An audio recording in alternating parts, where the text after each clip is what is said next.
chateada, né? Porque meus alunos sentam tudo lá no fundo. Se tivesse todo mundo aqui, ó, eu ia ficar chateada, eu ia achar que era pessoal, mas aí eu vi que ele é mania, né? Ah, tá bom. E desculpa, né? A turma do final é difícil, né? Peço desculpa, né? Gente, só um minutinho que o Daniel tá voltando, ver se podia mais.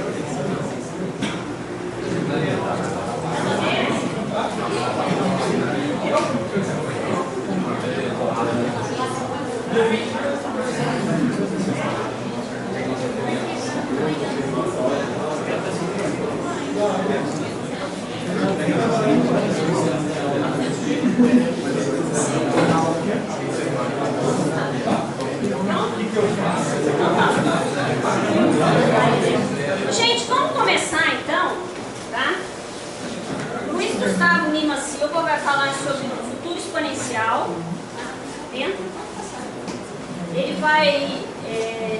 Ele trabalha com vários colegas de vocês. Ele vai se apresentar. Obrigada, Gustavo, fica à vontade. Tem como apagar?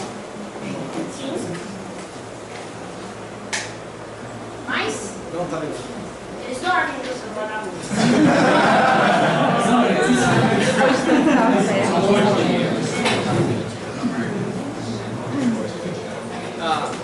Primeiramente, boa noite. Obrigado aí pela presença de vocês. Já é 15 para as 9 da noite, todo mundo acho que teve um dia de trabalho cansativo e está aqui ainda buscando mais conhecimento, né? Acho isso bem interessante. Meu nome é Luiz, eu sou fundador da Mercado Investments. Ela é uma holding de investimentos em empresas de tecnologia. Essa holding investe em algumas empresas que alguns de vocês já conhecem aqui, eu acredito. Uma delas é o CloudWalk. Aparece no passado. Então, basicamente, a Plano B e a CloudWalk são empresas de meios de pagamento. A CloudMed é uma empresa de healthcare que trabalha com soluções para plano de saúde. A 2Pay era uma empresa de mobile payment. A CheckFit é uma empresa que tem um programa para iOS e Android para fazer tracking de nutrição. Então, se você quer fazer alguma dieta ou quer ter uma melhora na sua qualidade de vida, você usa o CheckFit. Então, checkfit.com.br, sensacional, acessa. E tem uma empresa que chama Arcturus BioCloud, que essa eu vou falar um pouco mais no final dessa apresentação. A fundação dessa holding foi em 2012. Hoje a gente tem escritórios no Vale do Silício, em São Paulo e em Franca. Então, se algum de vocês quiser conhecer nossos escritórios aqui em Franca, é só falar com o Bruno, ali atrás. Ele pode apresentar para vocês como que a gente trabalha. Hoje são 6 companhias, as 5 delas ainda estão ativas. E essas companhias, hoje, elas empregam na região de Franca, nos Estados Unidos e São Paulo, mais de 40 pessoas. Eu comecei há 12 anos atrás, como vocês, nasci em Franca, tive formação pelo industrial, pela ETEC, né, uma formação técnica, e comecei minha carreira como autodidata. Só para não ficar uma coisa muito palestrante e público, qualquer pergunta que vocês tiverem, vocês podem me interromper e me perguntar. Eu vou tentar correr um pouco os slides também para sobrar mais tempo para pergunta e resposta. Então não fiquem tímidos em me perguntar qualquer coisa.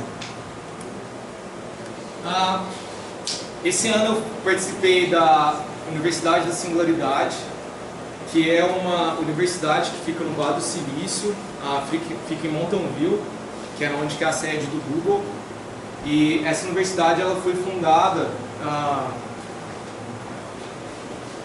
junto com a NASA. Então o campus dela fica dentro do centro de pesquisa da NASA. Então toda a pesquisa e desenvolvimento que hoje é feito na NASA fica no NASA Ames Research Park, que fica em Mountain View. E dentro do NASA Ames Research Park existe a Faculdade da Singularidade. E ela foi fundada por 2 pessoas. Esse cara aqui é um cara que chama Rick Kurzweil. e esse aqui é o Peter Diamandis. Então, a ideia deles foi criar uma universidade onde a gente tivesse um período de aprendizado sobre as tecnologias que vão acontecer nos próximos de 5 a 10 anos e uma visão de 20 anos. Então, é preparar as pessoas que cursam essa universidade para um futuro que já começa a acontecer hoje, mas que não é tão perceptível.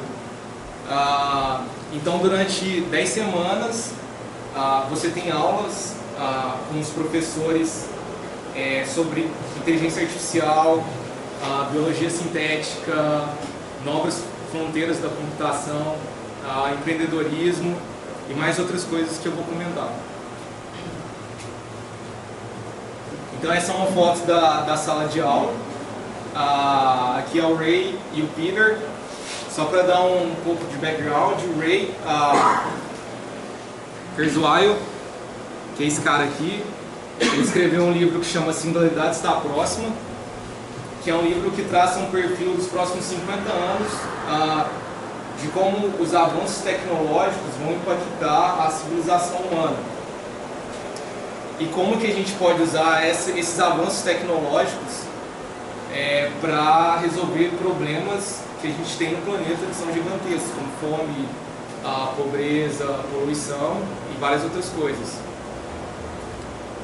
Um dos fundadores da universidade é o Peter Diamandis, que ele tem uma empresa que chama Planetary Resources, que basicamente a empresa dele busca asteroides no espaço e minera esses asteroides. Então pode parecer ficção científica, mas não. Ele escreveu um livro que chama Abundance, na tradução seria Abundância, onde ele explica que todos os problemas que a civilização humana hoje enfrenta no planeta Terra é uma questão de mentalidade, não é uma questão de tecnologia. Se a gente aplicar essas mesmas tecnologias que a gente tem, que hoje, por exemplo, se usa para propósitos de guerra, por exemplo, para a restauração do planeta em si e beneficiar outras pessoas, a gente conseguiria um nível elevado de vida para praticamente todas as pessoas no planeta Terra. Basicamente todo mundo teria um padrão de vida de um bilionário. Só que por causa da falta do conhecimento das pessoas dessas tecnologias, isso não é feito. Então eles fundaram essa universidade junto com o Sergey e o Larry Page do Google, junto com a NASA, e decidiram, vamos montar esse programa.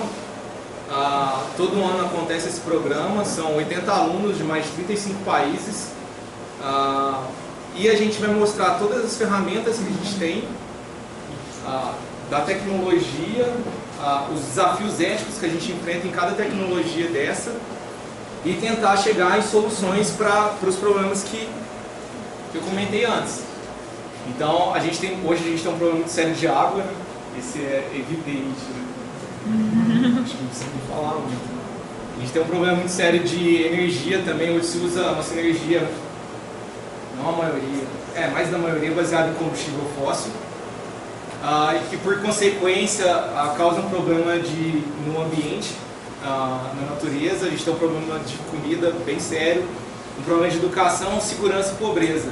Então como que a gente pega todas essas mentes que conhecem essas tecnologias, né, que a gente chama de tecnologias exponenciais, e como que a gente vai aplicar essas tecnologias para resolver problemas que realmente importam?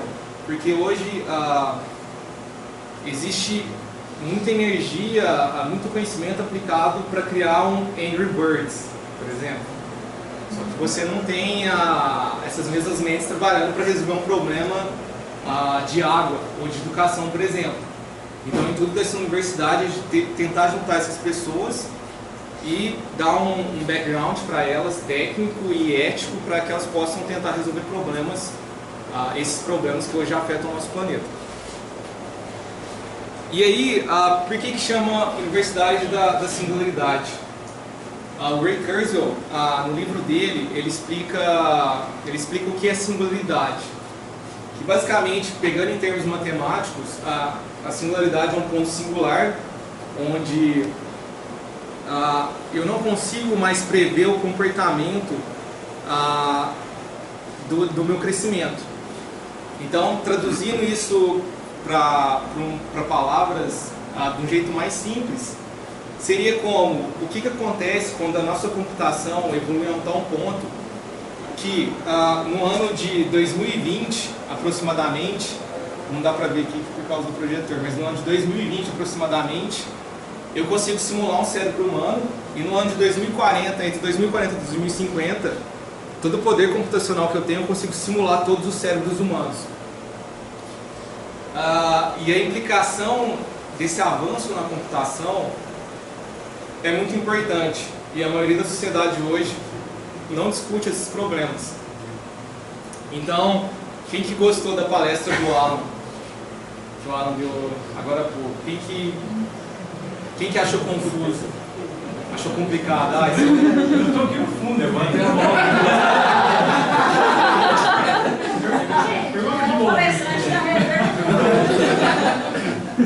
Então, assim, a palestra do Alan é muito importante porque a inteligência artificial e o machine learning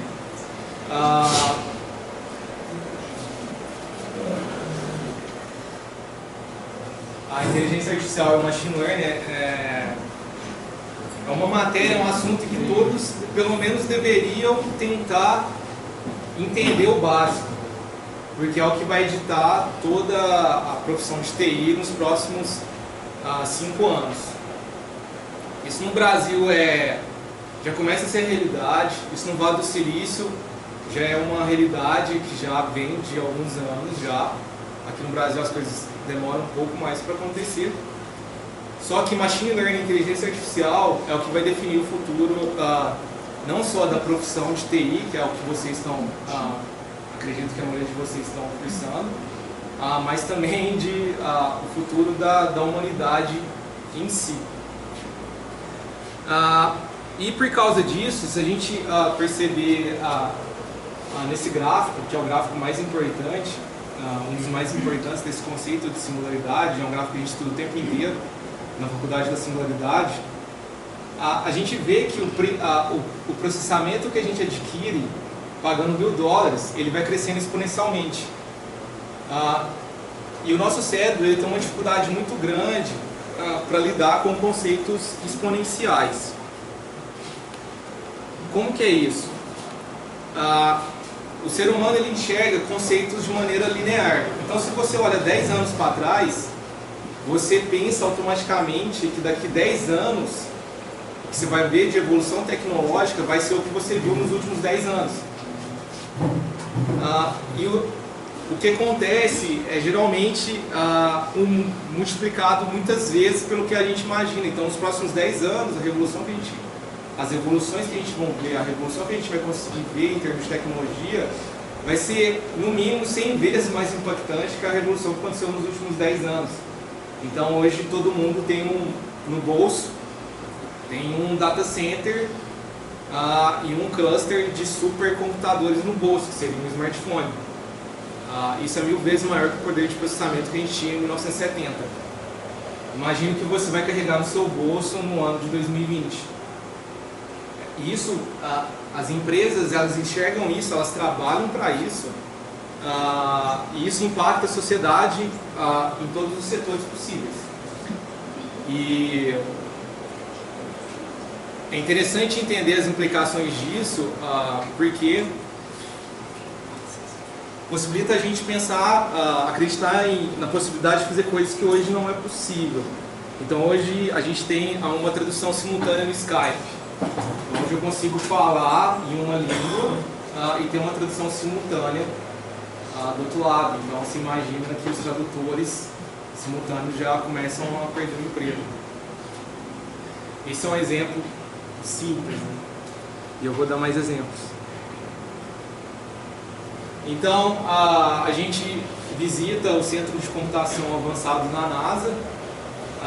E nesse centro ficam todos os supercomputadores da NASA e todas as sondas espaciais, telescópios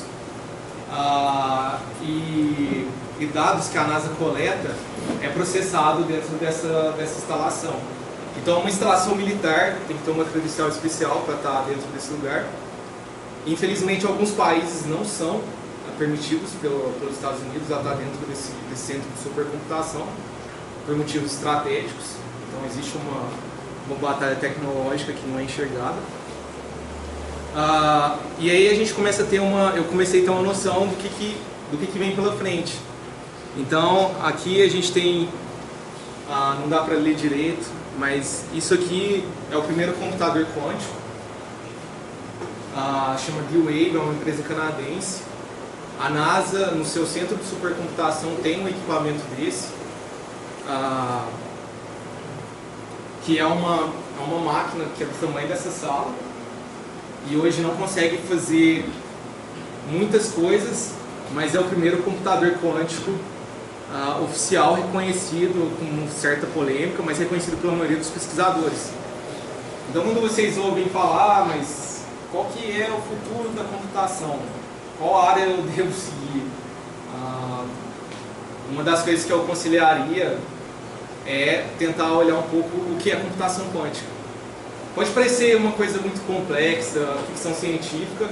Quando você começa a estudar, você vê que não é um bicho de 7 cabeças, só exige um pouco de disciplina, como qualquer coisa.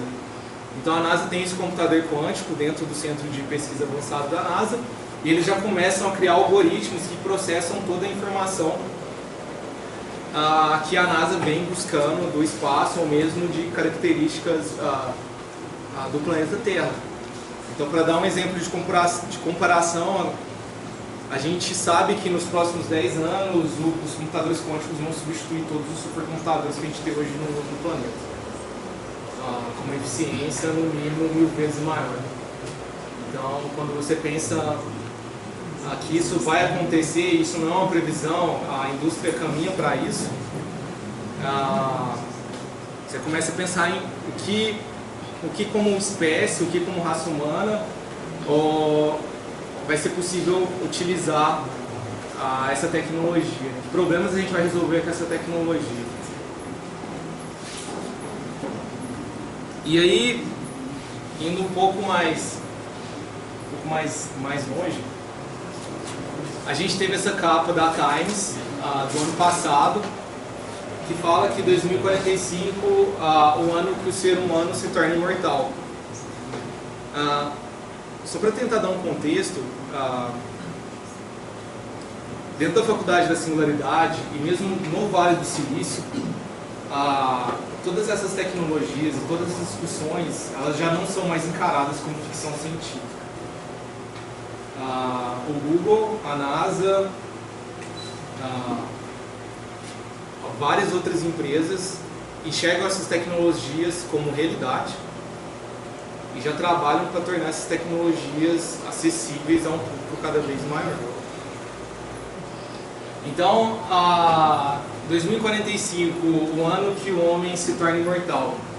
Segundo Ray Kurzweil, que hoje é o fundador da Universidade de Singularidade, o diretor de pesquisa de inteligência artificial do Google,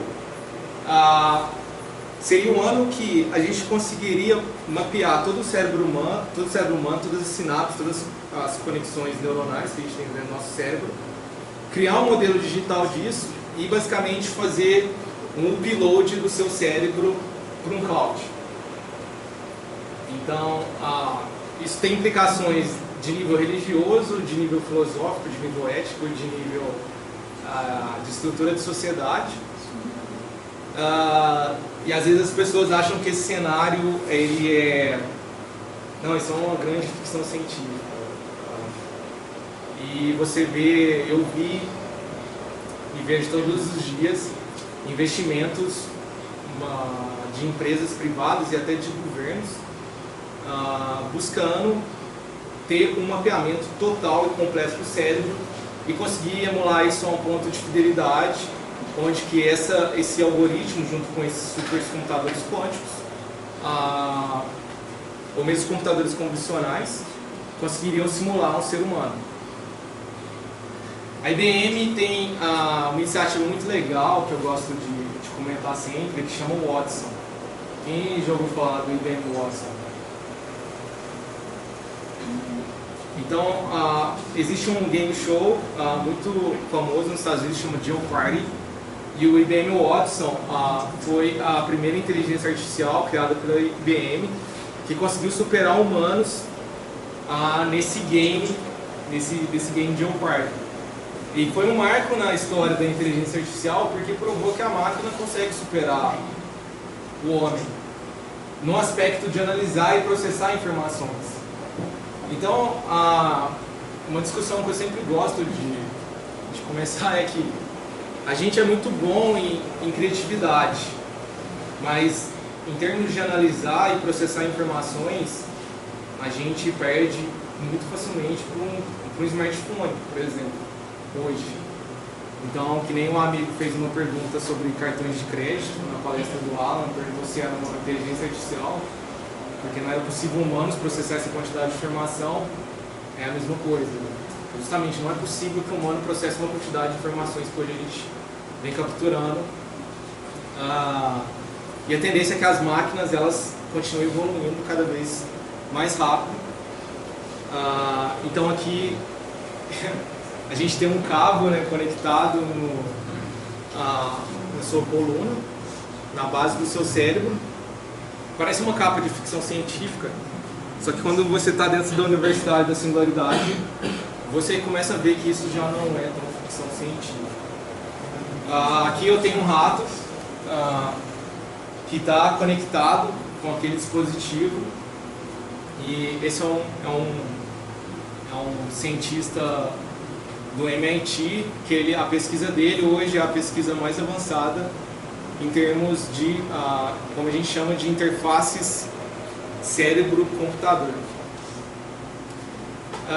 O que eu vou falar aqui é meio polêmico, enfim, mas eu vou tentar dar o ponto de vista do pesquisador. Basicamente o que ele fez foi sequenciar o código genético desse rato.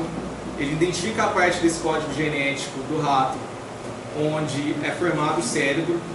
Ele consegue identificar partes específicas que formam as redes neurais, e em partes específicas das redes neurais ele altera o código genético desse rato para que essa rede neural, essa sinapse, ela brilhe fosforescente.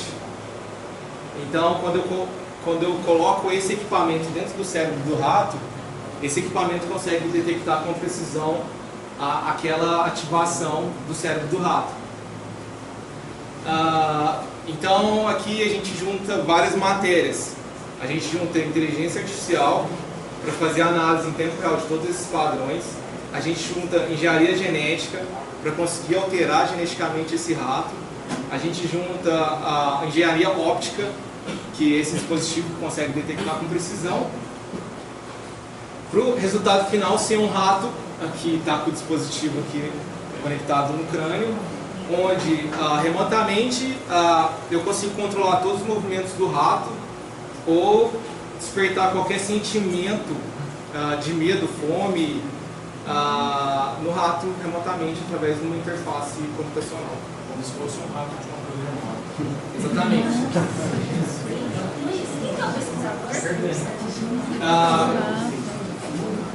Não me recordo o nome, mas se você procurar por Wentz e 3D Optogenetic, você acha. Depois, a quem quiser mais informação, eu tenho um contato de todo esse pessoal, eu te mando. E aí você pode buscar mais informação. Com certeza. Então, assim, a gente vê nessa capa, a mídia é interessante. 2045, um ano que o homem se torna imortal, a gente vê essa imagem que parece ficção científica. E quando a gente está dentro da universidade, a gente é confrontado com isso que já acontece com ratos dentro de um laboratório, um mamífero. Então, a replicação disso no ser humano não é uma questão tecnológica, é só uma questão ética.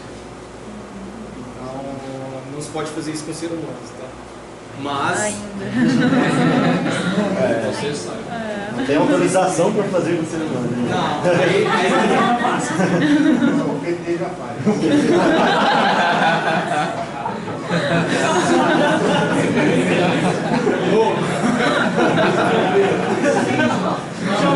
Chama o Breno.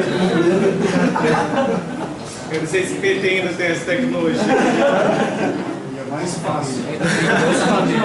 Bolsa Família. Então, assim, esse paralelo é interessante porque sinaliza para a gente para onde que todas essas empresas de ponta ou os centros de pesquisas mais avançados do mundo, né, em termos de tecnologia, para que tipo de pesquisa eles estão patrocinando e eles estão caminhando. Então a gente vê que a ideia em si é que nas próximas 3 décadas a gente vai se juntar cada vez mais com as nossas máquinas. Isso pode parecer um conceito muito longe, mas se você vê hoje todo mundo fica com o smartphone.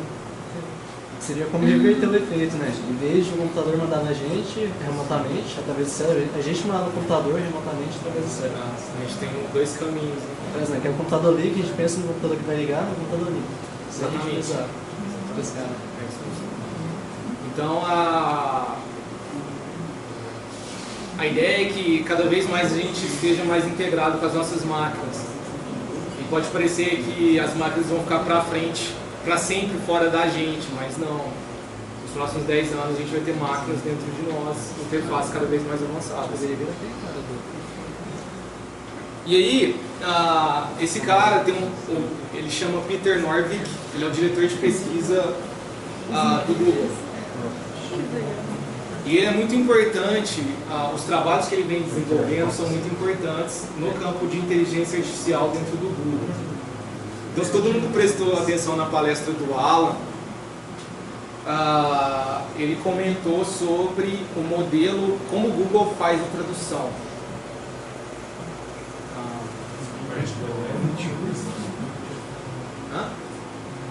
Comentou sobre a parte da questão como se fosse astronômico, né? Tem vários pontos ligados e lança palavras iguais.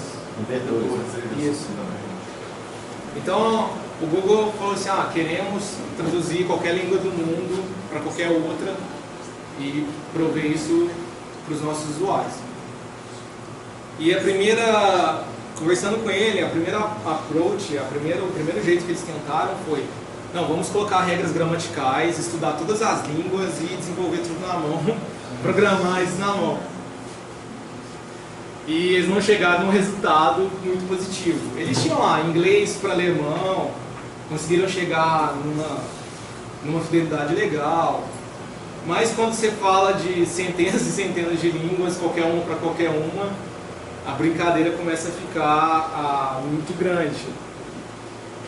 E aí o que eles decidiram fazer foi uma análise estatística de todas as línguas do mundo. Então, como o Google tem indexado boa parte, bilhões e bilhões e trilhões de páginas web nas mais diversas línguas, eles criaram um robô que vai pegando página por página em todas as línguas, cria um modelo estatístico de comparação entre essas línguas e, sem usar nenhuma regra gramatical, eles criaram um algoritmo onde ele consegue traduzir uma língua para outra, utilizando modelos estatísticos que esse robô do Google que varreu todas as páginas conseguiu identificar. Então, hoje, quando você usa o translate.google.com para traduzir alguma página, alguma frase, não existe nenhuma regra gramatical codificada. É tudo modelagem estatística. Pura modelagem estatística. E o que acontece?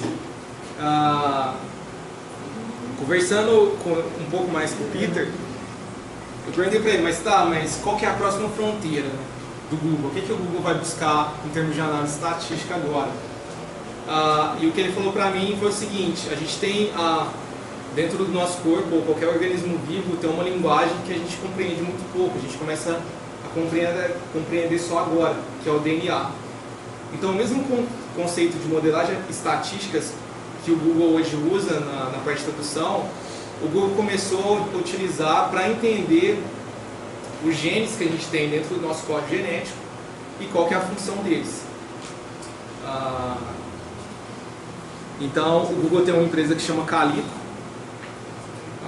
que estuda, que seria o Google, a busca do nosso código genético. Então, o pessoal do Vale do Silício acredita que a próxima são 2 fronteiras, né? A engenharia genética e exploração espacial. Então, quando você quer saber o que tem mais avançado hoje no Vale, você vai sempre se deparar com esses dois temas, exploração espacial e engenharia genética. E aí, não vai dar para ver aqui, o Alan falou sobre o reconhecimento facial. E aqui embaixo, não dá para falar, não dá para ver. Eu dei highlight numa parte que fala que o algoritmo de reconhecimento facial finalmente superou os humanos. É interessante prestar atenção nesse finalmente superou os humanos. Porque, como eu falei, os humanos são muito bons em termos de criatividade. O que o humano faz de melhor? É criatividade. É arte de criação. Tarefas repetitivas e de análise de dados, e que são geralmente muito chatas, as máquinas já fazem muito melhores que o ser humano. E para quem faz TI, é muito importante prestar atenção com carinho em inteligência artificial e machine learning. Porque essas duas ferramentas, elas vão acabar com 95% das profissões de TI. Desde a programação até a construção de hardwares. E isso pode parecer muito longe da realidade de vocês, mas não é. Então, eu tenho o Watson, que ele está sendo treinado para prover diagnósticos de pacientes que têm câncer. Então, um hospital nos Estados Unidos alimentou o Watson com todas essas informações de milhares de pacientes, e o Watson conseguiu superar um médico humano no diagnóstico de câncer. Esse mesmo Watson, ele consegue substituir milhares e milhares de médicos. Então, o impacto disso em termos sociais é muito alto.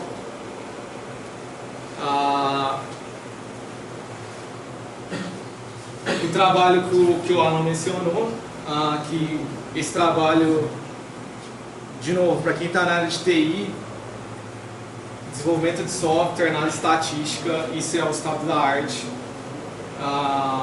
Pesquisadores do Google usaram uma rede neural que a gente chama de LSTM, e resumindo, em termos bem resumidos, essa rede neural conseguiu aprender como codificar software. Então, imagine lá que, eu amo desenvolver software. Eu fico horas e horas criando um algoritmo de short, um algoritmo de copy, analisando estrutura de dados, aprendendo multiplicação de matriz, a álgebra linear para fazer multiplicação de matrizes, como criar o meu software. E aí você se depara com um trabalho desse, onde, peraí, o que está acontecendo? Quer dizer que esse algoritmo ele conseguiu aprender sozinho como chegar no mesmo resultado que o humano chegaria, e depois que ele aprende, ele é infinitamente mais eficiente que eu. A resposta é sim. Então, assim, esse algoritmo substitui. Não ainda, a gente está em estágios preliminares, mas é o que tudo indica, esse algoritmo substitui a boa parte da tarefa de alguns milhares de programadores. Então, não sei se vocês repararam, mas toda hora eu estou falando de uma empresa que está dando exploração espacial na busca, na engenharia genética, na inteligência artificial. Google.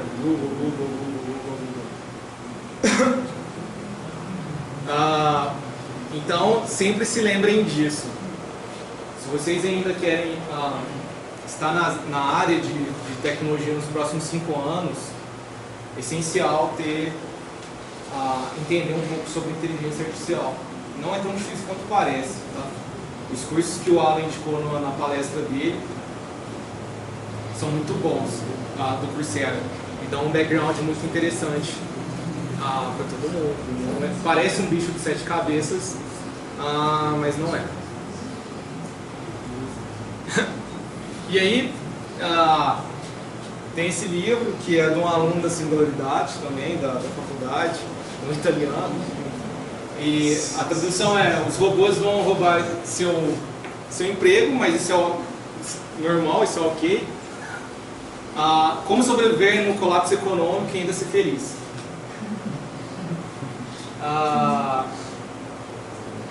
Porque quando você imagina que todos os atendentes de telemarketing, a maioria dos contadores, desenvolvedores de software, todas as profissões que ainda lidam com essas tarefas repetitivas, né, de análise de dados, elas vão ser substituídas por algoritmos de inteligência artificial que vão rodar em computadores que ficam cada vez mais rápido. A gente começa a pensar, mas tá, o que eu vou fazer na minha vida? Essa é a única coisa que eu fazia. Pescar é uma coisa... Aí vai lá e botar algoritmo. E aí, eu volto para a questão que eu falei sobre o Peter Diamandis no livro Abundância. Esse é exatamente o contraponto. A nossa sociedade ainda não está preparada nem em modelos econômicos, nem modelos políticos e éticos para mas conseguir conviver com todo esse avanço tecnológico que está acontecendo. Então, quando vocês veem uma notícia, a Espanha não tem mais empregos, ou o nível de desemprego cresce mais nos países europeus, ou no Brasil, por exemplo, a causa base disso é que os empregos que existiam antigamente, eles não existem mais. E a tendência é que os empregos que a gente ainda vê, que a gente considera hoje empregos que nunca vão se extinguir, eles vão estar extintos muito rapidamente. Isso parece depressivo, né? No primeiro momento. Mas é muito interessante porque o ser humano ele consegue ser melhor que as máquinas no conceito de criatividade. As máquinas não conseguem criar, por enquanto. E aumenta a depressão. E as profissões que hoje eu enxergo muito promissoras são profissões que envolvem criatividade. Então existe uma demanda muito grande por designers que entendam essa parte de software e consigam criar visualizações para todos esses dados de maneira que pessoas consigam entender de maneira fácil. Então isso é muito difícil para uma máquina ter esse conceito artístico, né? Mas toda análise de dados, você ficar escovando bits e chegar nesse conceito, isso já começa a se tornar... A gente começa já a substituir isso por algoritmos e máquinas. E a última área, que eu chamo de fronteira final, que é a que eu estou bem envolvido nos últimos tempos, é engenharia genética. Então, existe um código genético dentro de cada um. E esse código genético é como se fosse um software. Então, como você tem uma linguagem de programação, Delphi, Visual Basic, Assembly, C, C++, Ruby, Python, Java. Eu gosto da JVM. A JVM é muito boa, a linguagem é ruim. Mas enfim, voltando. Você tem o código genético, e esse código genético é alterável. E o que está acontecendo aqui nessa foto? Aqui a gente tem uma bactéria dentro desse prato, né? A gente chama de Petri dish. E imagine que tem uma bactéria que chama E. coli. E essa bactéria tem um código genético. Código genético A, C, T, G. Como se fosse assembly, a linguagem de máquina. Então a linguagem da máquina, seu computador biológico, seu corpo, seu organismo vivo. E você consegue ir lá e editar geneticamente esse ACTG, essa linguagem. Então, a gente pega o DNA de uma alga, que no oceano ela é fluorescente. A gente extrai o pedaço de código que faz essa alga ser fluorescente e cola no código da bactéria. E compila, sintetiza, põe de volta no prato e aí depois de 7 horas a bactéria começa a brilhar.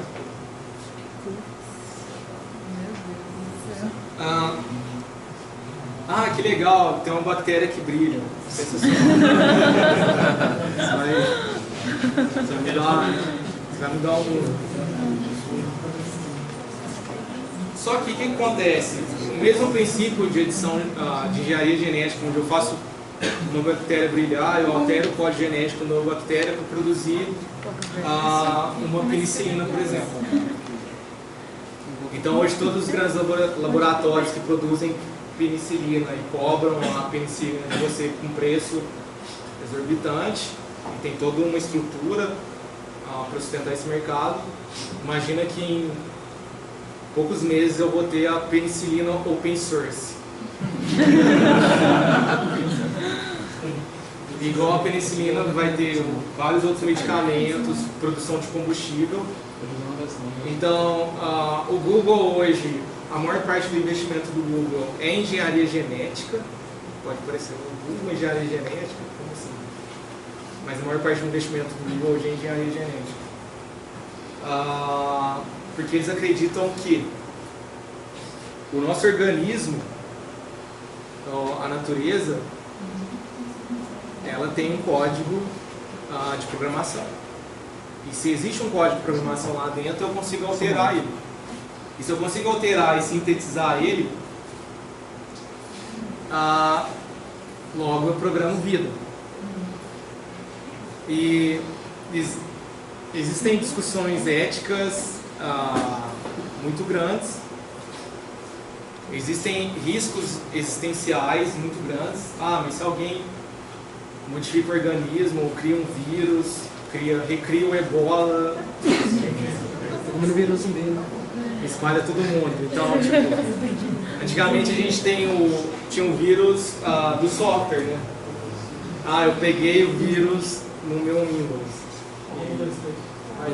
No futuro a gente tem já tem, né? Mas imagina que você tem agora os vírus programados, né, artificiais. Mas da mesma maneira você tem as vacinas também artificiais programáveis. O que eu costumo falar é que a tecnologia por si só ela não é nem boa e nem ruim, porque o ser humano ainda está por trás da tecnologia. E cabe a intenção dele como ele vai usar toda essa tecnologia que a gente chama de exponencial. E indo um pouco mais além desses exemplos de engenharia genética, imagine que você consegue ter um sequenciamento genético inteiro do embrião e você já consegue alterar o código genético desse embrião. Então, a cor dos olhos, a cor do cabelo, vários traços, claro. Só uma pergunta, existe algum órgão, alguma instituição, enfim, que delimita alguma barreira para essa engenharia genética não ultrapassar? Sim. Cada país tem uma legislação própria.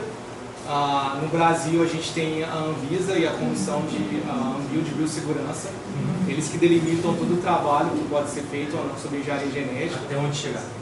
Nos Estados Unidos é outra coisa, outra legislação. Na China é outra. Os países europeus enxergam isso de maneira diferente. Então cada bloco enxerga isso de uma maneira totalmente diferente. Entendi. Tipo, não tem um órgão internacional, tipo uma ONU, alguma coisa que delimita isso? Não.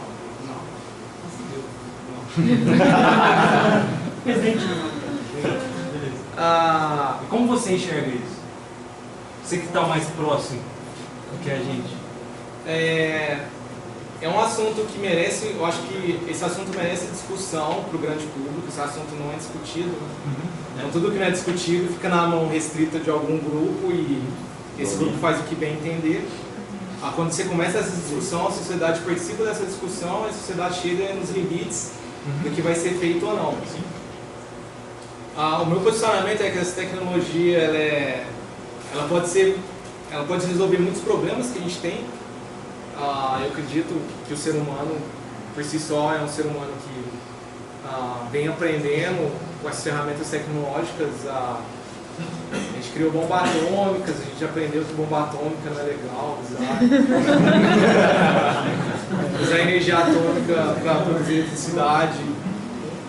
Também sem medidas de segurança, que aconteceu em Fukushima também não é legal. Então acho que o ser humano vem aprendendo algumas lições. Que nem energia atômica, essa engenharia genética é a próxima tecnologia que vai ser, vamos ver se o ser humano realmente aprendeu a... Só que parece que aconteceu alguma coisa para ele aprender, né? Aí essa, tá, né? essa lição, se ele aprendeu realmente essa lição. Beleza, aproveitando para perguntar do seu ponto de vista, né?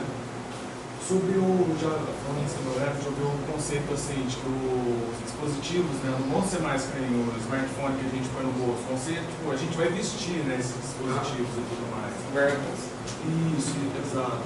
Qual o seu ponto de vista sobre isso? A gente vestir um dispositivo? Eu acho que é legal, né?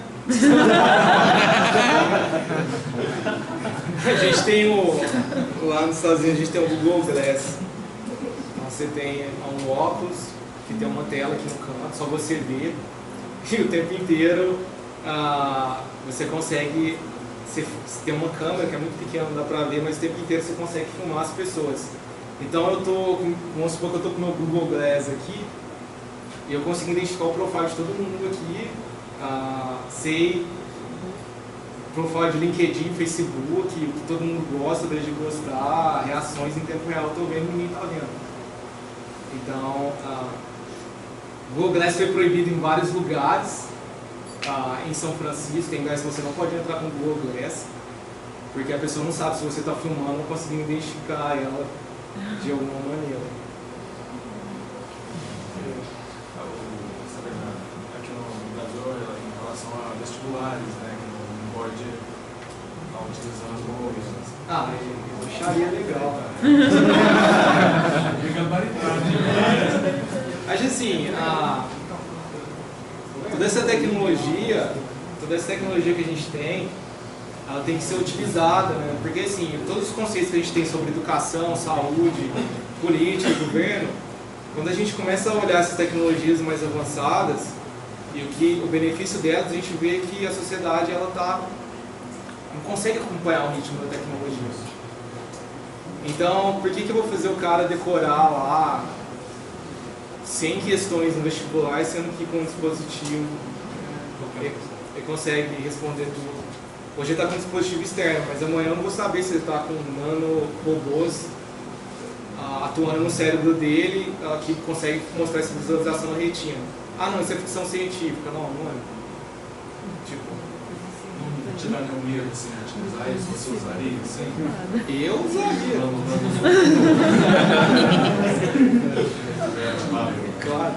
Então, fazendo um paradigma com antigamente, quando diesel, Tesla, descobriram fusão a frio, descobriram a energia corrente não direta. Aí você vê o avanço disso, e até uma discussão que a gente já começou pessoalmente, o avanço disso no passado que levou meia dúzia de pessoas a morrerem, Tesla, diesel foram mortos, sumiram assim, quando revolucionaram as empresas de combustível fóssil com essa. Como você vê isso? Para dar um background, nos Estados Unidos existe uma empresa que chama Tesla, do Elon Musk, que tem algumas empresas. Essa empresa fabrica carros elétricos. Então existe uma briga muito grande nos Estados Unidos contra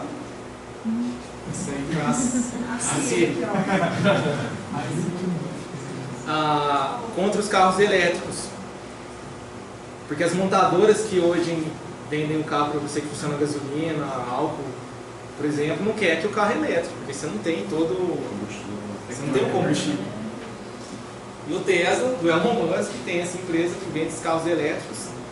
E é muito interessante porque você tem uma estação que recarrega seu carro elétrico que é alimentada por energia solar. Então nem da rede você está pegando mais energia, nem da rede de distribuição. Então, você dirige seu carro, ele tem uma autonomia de 200 km, interessante, né? E no final do dia você estaciona sua casa e a estação que recarrega é energia solar. Você eliminou todo o combustível fóssil da equação. Maravilha, hein? O dono da chama. O dono da chama. Mas se você pensar assim, os dois lados da balança, você pensar que legal, você pegou energia do sol. Tá, mas você não tem nenhuma cadeia produtiva aí. Logo, ninguém está cobrando com essa energia que você está gastando e você não está gerando economia nenhuma. Portanto, você está acabando com a humanidade ao invés de construir a humanidade. Você tem que pensar nisso.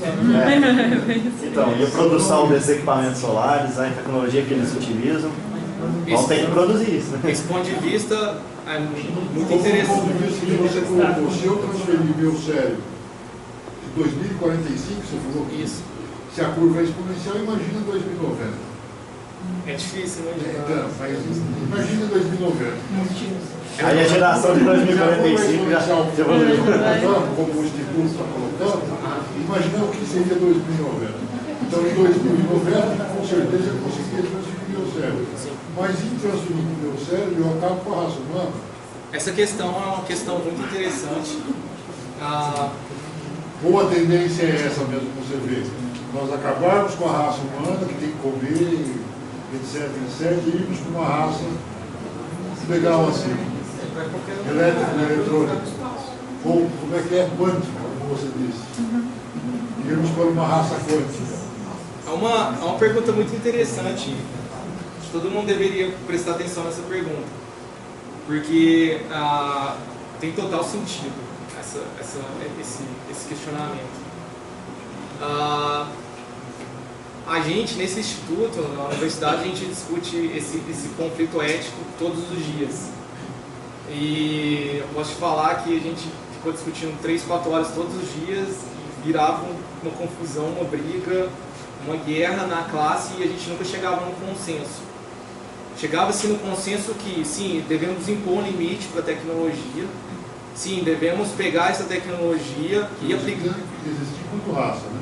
E aplicar ela para colocar limites para ela e aplicar ela para, em vez de tirar, quando eu estou tirando emprego das pessoas, criar empregos, dar educação para as pessoas em novas áreas, para que elas possam não ficar presas no paradigma atual que a gente tem e fazer esse processo de transição. Eu pessoalmente, a minha visão pessoal, O caso é que na natureza nunca houve um processo de transição como esse instituto está propondo. A Google, pelo que eu li a respeito, já li a respeito, propõe um processo de transição. Na história humana, ou na história do planeta Terra, nunca houve um processo de transição. Os dinossauros acabaram na porrada, o socialismo acabou na porrada, o que mais?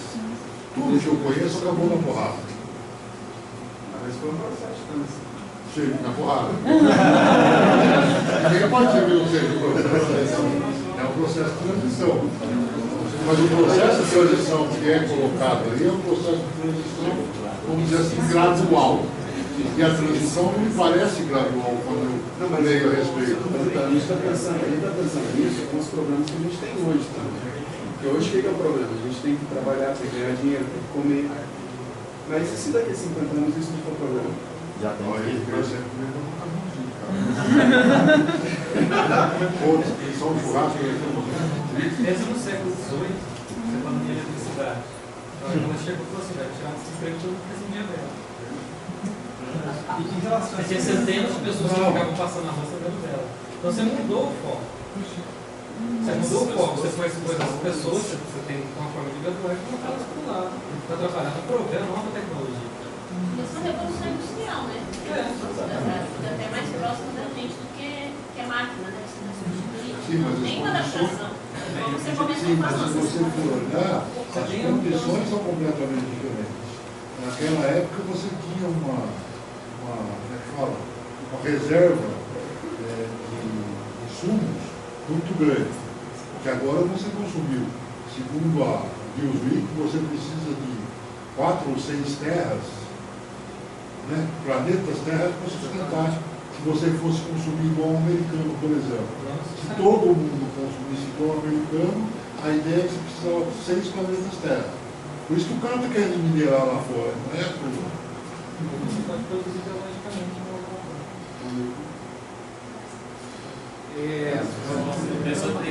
Aí é que a questão.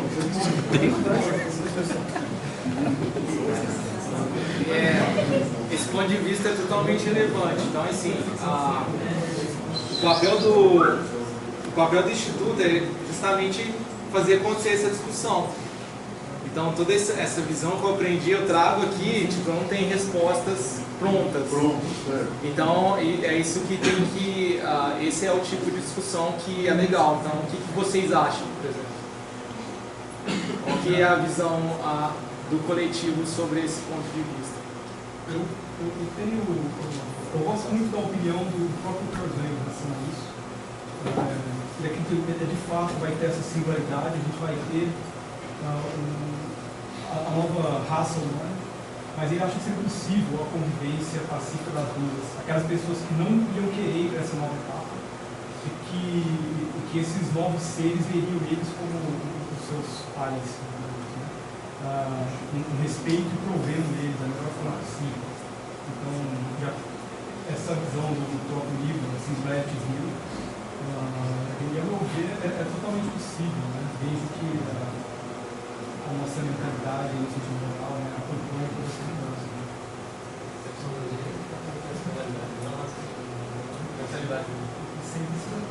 E isso também nos faz pensar que toda a evolução tecnológica que existe hoje ela foi motivada por fins militares, em primeira instância. Então, os primeiros computadores só foram criados para que fosse possível decodificar as mensagens que eram trocadas entre o país inimigo, vamos chamar assim, então na guerra sobre Então, porém, existem ainda forças militares patrocinando a tecnologia, né? E vocês discutiram isso? Sim. Sim, de maneira bem crítica, porque um dos palestrantes, junto com essa discussão tecnológica, a gente sempre teve aulas para discutir a ética, que nem você coloca essas questões. O tempo inteiro os professores colocavam as mesmas questões, para provocar a discussão, né? E não ficar um ponto de vista, essa é a verdade, aceitem isso, que isso vai acontecer. E o que acontece? Um dos palestrantes, ele usou uma metáfora que eu achei genial. Hoje você consegue destruir um vilarejo. Em qualquer lugar do mundo, eu jogo uma bomba de hidrogênio, uma bomba atômica, eu consigo destruir uma cidade em 10 segundos.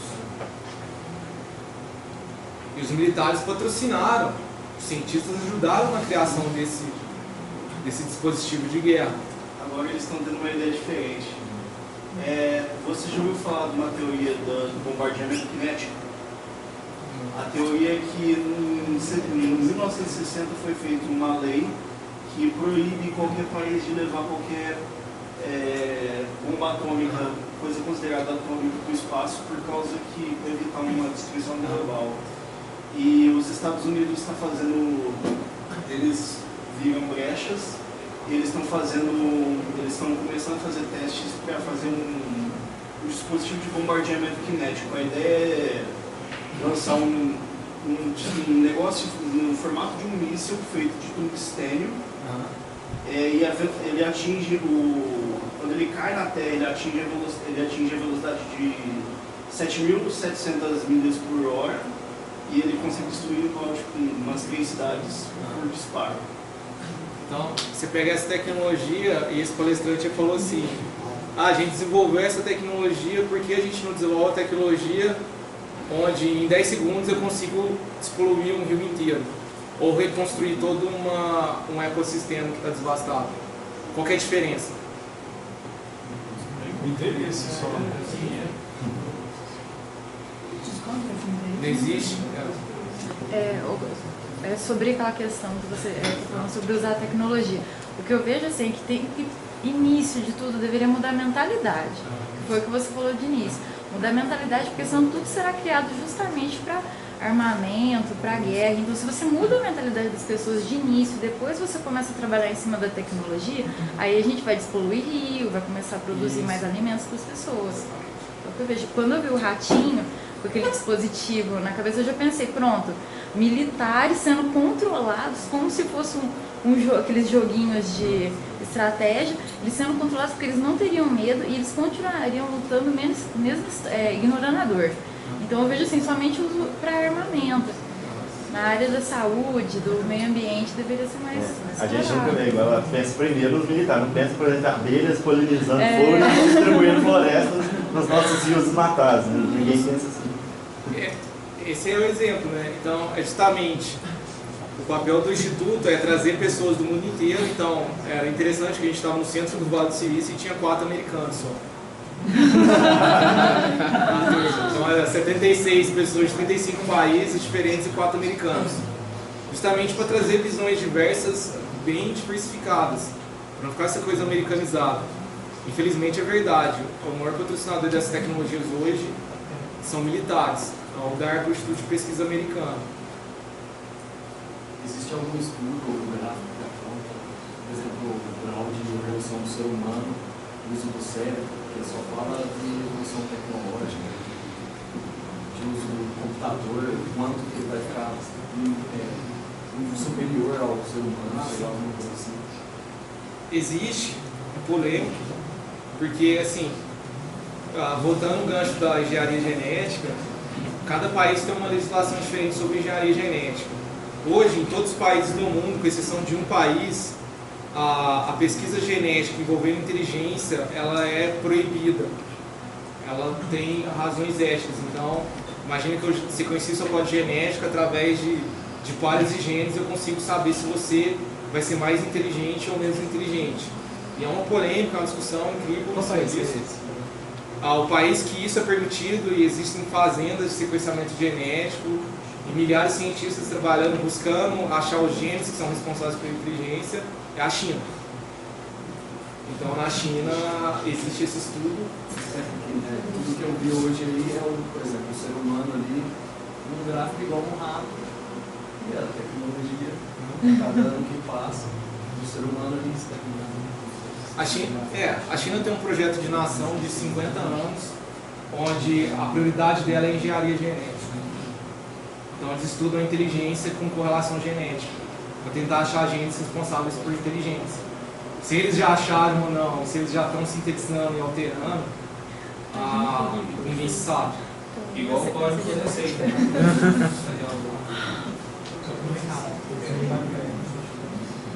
Então, mas é muito difícil alterar um gene. Existe uma técnica descobrida há 2 anos atrás, chama CRISPR, onde, muito simples, onde eu consigo alterar qualquer parte do código genético em qualquer mamífero e outras espécies. Então, é uma caixa de Pandora, mas já estudam e fazem isso. Agora, se fazem na prática ou não, qual a regulamentação disso, é uma discussão que eu acho que essas ideias elas devem ser repassadas e replicadas em rede cada vez mais, para que a população discuta e chegue às conclusões dos limites que a própria população quer.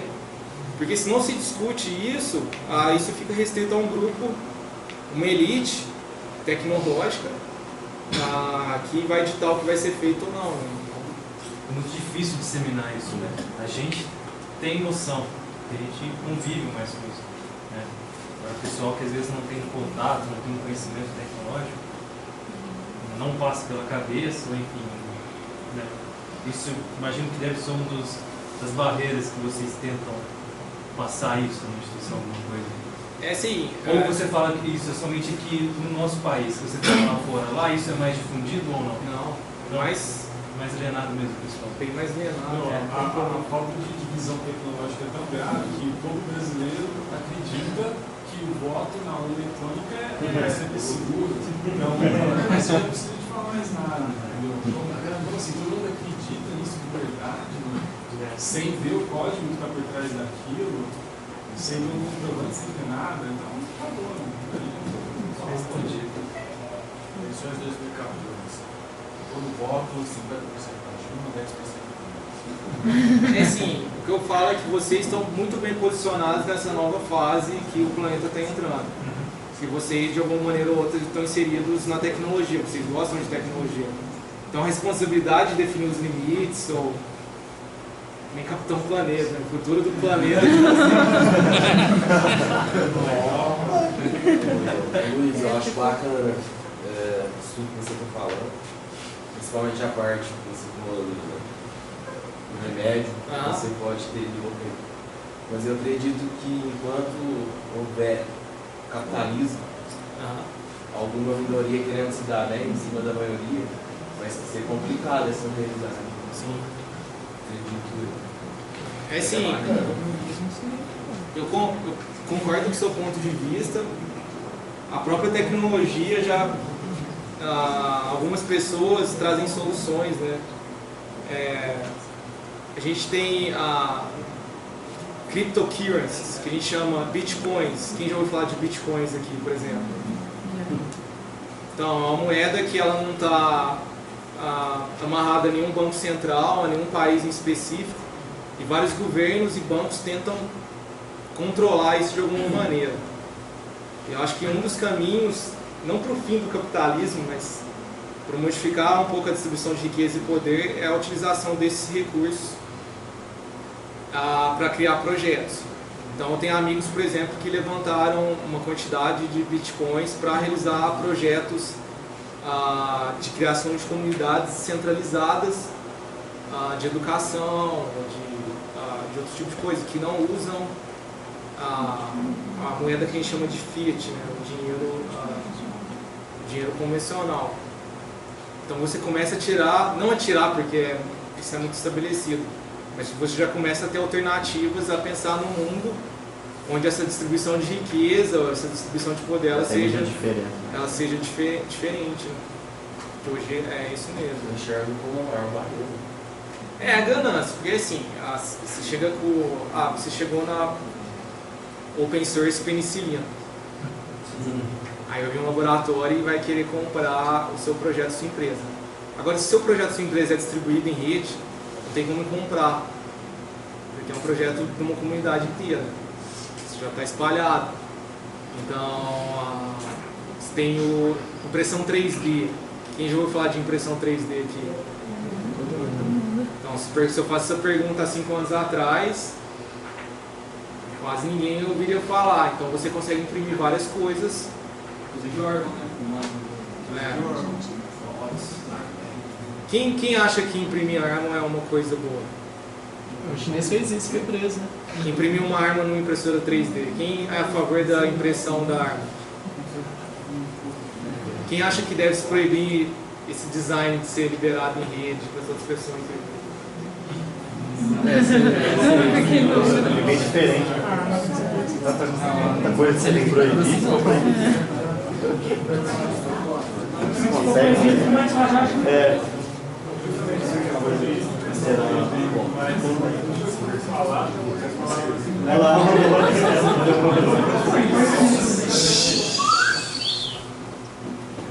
Sobre essa questão de impressão 3D, mas agora se o moleque falar sobre essa questão da internet das coisas.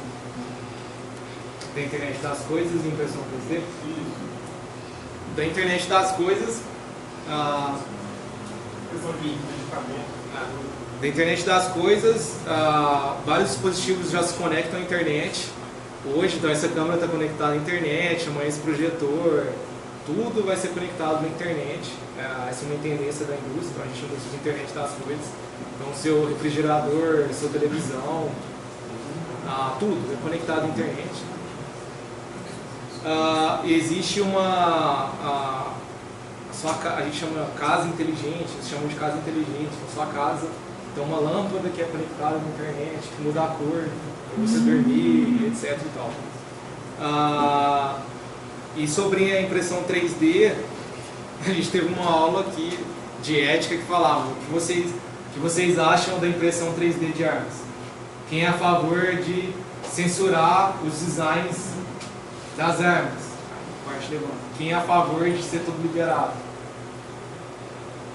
Então você consegue imprimir 3D qualquer coisa, hoje com uma precisão já alta, e no futuro próximo a gente vai ter impressão a nível atômico. Então você vai conseguir imprimir qualquer tipo de material. Quando você consegue imprimir qualquer tipo de material, aí você fala, mas hoje eu tenho 1 kg de ouro. A partir do momento que você consegue imprimir 1 kg de ouro ou criar qualquer dispositivo que se usa ouro de maneira atômica, o que existe de valor nisso é o seu design, é a criação, não é o material em si. Então a gente passa de uma era onde o valor está na commodity, então o valor está na exploração dos minerais, por exemplo, da matéria física, para uma era onde o valor está no design. E o que você me fala de impressora 3D e imprimir impressora 3D? Isso é obscenidade. Tela azul. Porque aí, enfim, já que estão viajando mesmo. Aí que é o ponto, isso não é viagem. Tem uma empresa que chama Made in Space. Essa empresa fica no Vale do Silício. Há 3 semanas atrás, eles lançaram a primeira impressora 3D para a estação espacial. Existem algumas pessoas que querem colonizar a Lua e Marte. Qual que é a maneira mais fácil de fazer isso? Em vez de eu colocar todo o material, falo até mais, todo o material que eu quero e preciso para colonizar esses planetas, eu mando impressora 3D e mando o design das coisas que eu preciso. Falo até mais. Coloca a impressora 3D no planeta, e essa impressora vai imprimir outras impressoras, e as impressoras vão imprimir o que eu preciso. Entendi. Até onde você. Made in Space, quem quiser saber mais, é uma empresa bem legal, conheço o pessoal lá. Tenho 2 perguntas. Na minha opinião, a prioridade da tecnologia é a destruição. Eu queria saber se você concorda com isso. E se sim, se existe uma possibilidade de mudança. Porque eu acredito que seja destruição e depois a reconstituição de tudo. Até mesmo porque se não seria lógico você inventar a tecnologia biológica, no caso, para construir alguma coisa se não houvesse a intenção disso. Eu não acho que a tecnologia ela é um ser senciente que tem uma opinião própria. Então acho que a intenção de destruição de criação é do homem que controla a tecnologia. Até hoje eu acredito que o propósito da tecnologia, infelizmente, da maioria das pessoas, não da maioria, mas de forças que concentram poder, é a destruição. Porque a gente não tem criado armamentos, bomba atômica. Domínio, né, na verdade. Eu não chamaria de destruição, eu chamaria de domínio. Sempre tentando dominar uma população. Assim, exatamente. Um poder. Eu acho que a gente entra numa nova fase onde qualquer um de vocês consegue baixar um design numa impressora 3D, montar uma impressora 3D, um custo mínimo, e aí eu dou um exemplo. Você consegue ir lá baixar a arma, imprimir a arma e ferir uma pessoa, ou você consegue baixar uma prótese de mão e em lugares onde pessoas precisam disso e dar essa prótese 3D.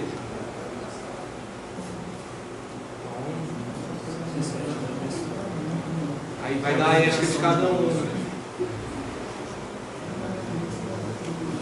Lembrando que esse pessoal do aí desenho mole, o que você acha de vai poder acontecer chegar igual o desenho, todos ficarem alienados achando que ficar na nave no espaço está bem o suficiente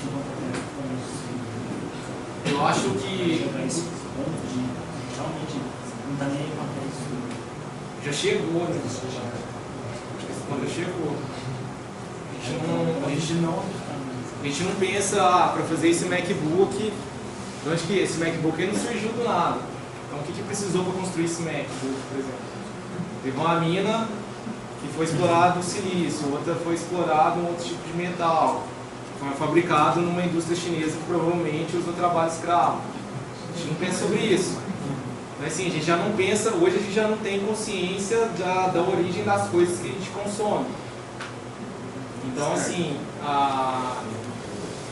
essa revolução, ela vem para informar as pessoas sobre o que acontece e como a gente consegue mudar esse cenário, né? Como eu consigo usar essa mesma tecnologia de exploração com uma tecnologia onde eu consigo reconstruir um ecossistema, por exemplo.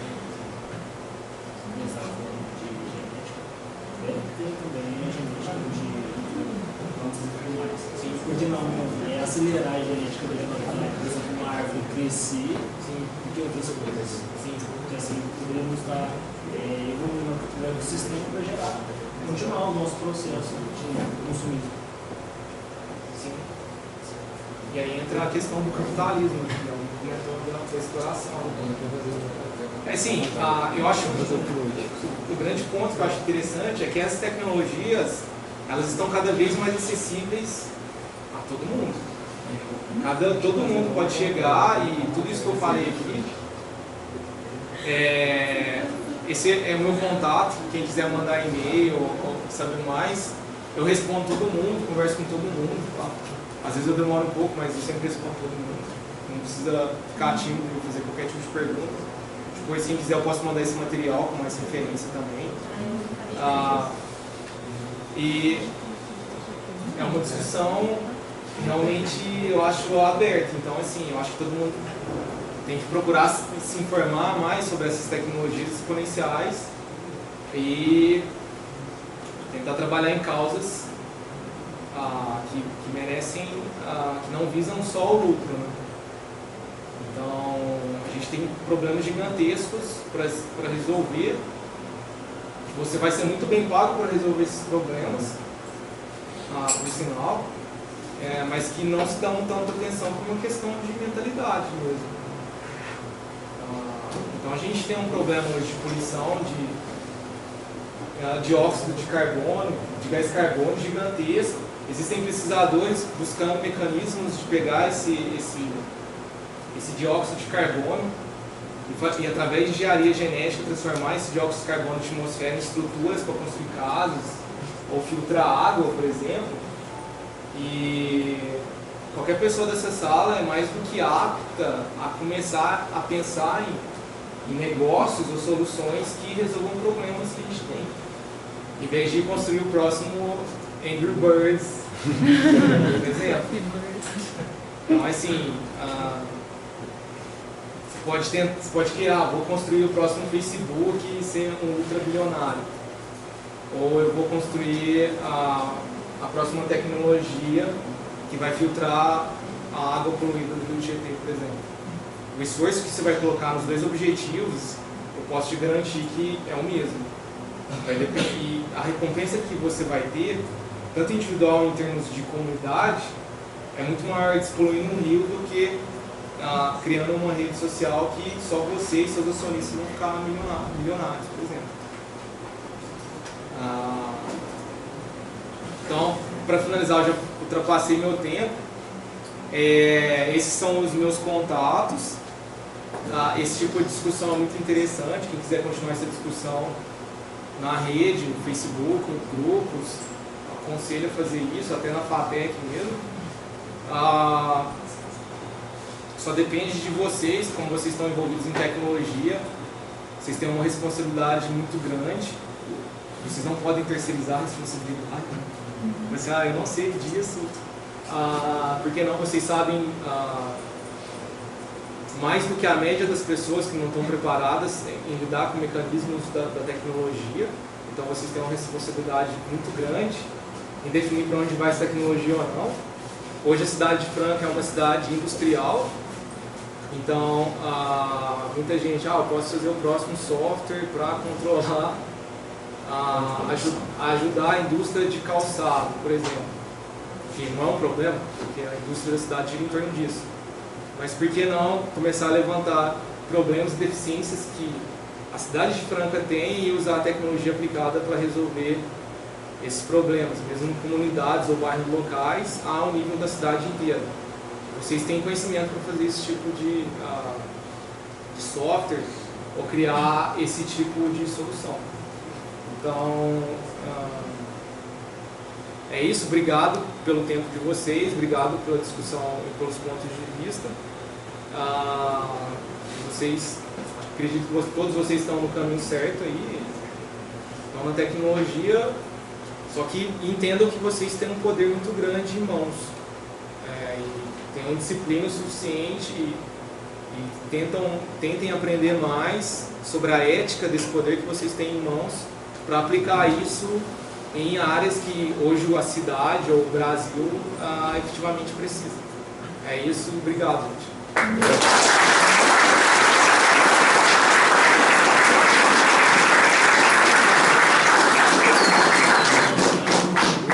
Obrigada, Gustavo. Então, como a gente viu, nós vamos só sortear os brindes. Como a gente viu, é sempre importante estudar e ler para formação de todas essas opiniões, né, gente? Vamos sortear os brindes. Então, o Luiz Gustavo escolha um C4, né? Mas vamos primeiro. Número entre 1 e 57. 33. 33. Deixa eu ver o nome. Wesley da Silva. Já ia embora, velho.